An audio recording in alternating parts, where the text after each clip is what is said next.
Bagai main-main ya. Ada banyak orang sekarang pendeta atau dosen teologi, mereka lebih sibuk untuk akademik ya. Tulis-tulis, bahas ini, bahas itu, tapi tidak punya posisi.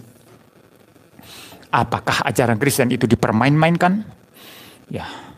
Kristologi, doktrin Allah, pemahaman tentang firman Tuhan dijungkir balikan, mereka tidak peduli. Yang penting mereka duduk aman di kursi riset mereka, meja riset mereka, riset sana, riset sini, tidak punya posisi. Jadi posisinya bunglon. Ditanya, Anda percaya Yesus sungguh-sungguh Tuhan dan Juru Selamat tidak?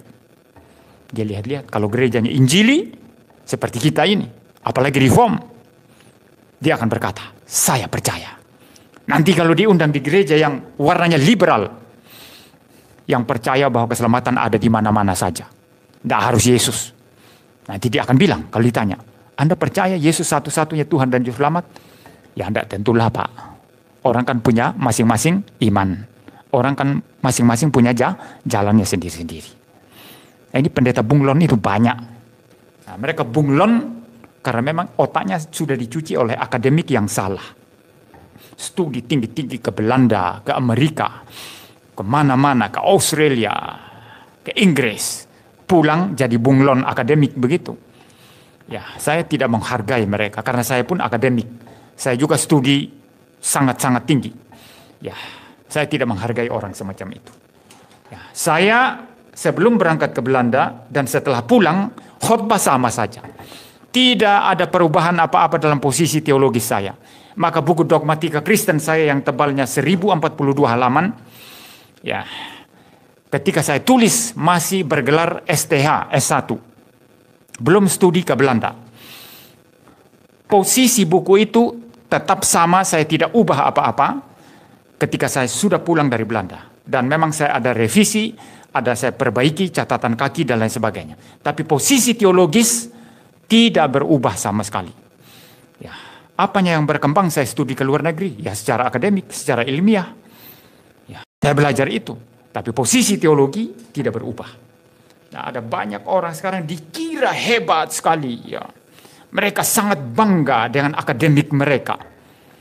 Dengan posisi akademik mereka yang tinggi, bisa teliti ini, bisa teliti itu, tapi tidak ada posisi apapun. Ya, tidak ada posisi apapun. Mereka ini adalah bagi saya pengecut yang tidak berani menyatakan kebenaran di mimbar gereja. Saya tahu ada orang akademik yang tinggi luar biasa, yang jauh lebih hebat daripada mereka ini. Ya.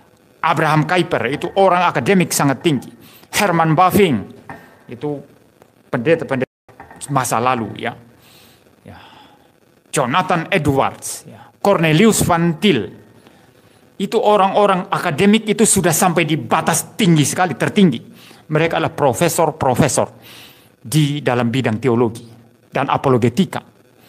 Tapi posisi teologi mereka tidak goyah sedikit pun, tidak berubah sedikit pun. Setia kepada Kristus satu-satunya Tuhan dan Juru Selamat. Saudara, nah ini orang yang hebat. Akademik tinggi, secara keilmuan tinggi, secara saintifik tinggi, tapi juga dalam posisi teologi mereka tidak kompromi apapun. Nah ini yang patut diacungi jempol, dan saya kiblat kepada mereka. Saya belajar mereka, belajar semangat mereka, belajar pemikiran mereka, belajar bagaimana mereka berkeringat untuk Kristus di dalam bidang yang Tuhan panggil mereka untuk melakukan pelayanan. Ini semangat kekristenan, saudara. Ya, jangan menjadi bunglon, ya. Bunglon akademik, ya. Bunglon teologi. Kiri kanan oke, karena kiri kanan terima uang. Ya, diundang gereja Injili, dia jadi Injili. Wah, mendadak Injili di mimbar. Teriak-teriak, Yesus satu-satunya Tuhan dan Juru Selamat. Pulang turun mimbar terima amplop kan. Besok pergi gereja yang bilang keselamatan itu ada di mana saja. Nah, dia mulai ubah khotbahnya, menyesuaikan diri dengan yang mengundang. Nanti terima amplop lagi. Jadi terima amplop kiri kanan. Seperti itu. Ini pendeta bunglon, nah, seperti itu. Bagaimana bisa bercahaya di tengah-tengah dunia yang rusak ini? Bagaimana bisa mengcounter penyesatan dan kesesatan yang merajalela? Sulit, saudara. Sangat-sangat sulit. Ya, maka tidak ada jalan lain. Kita yang sadar, kita yang waras, yang betul-betul mau setia kepada Alkitab, kita harus bersuara. Kita harus bicara. Tidak boleh diam.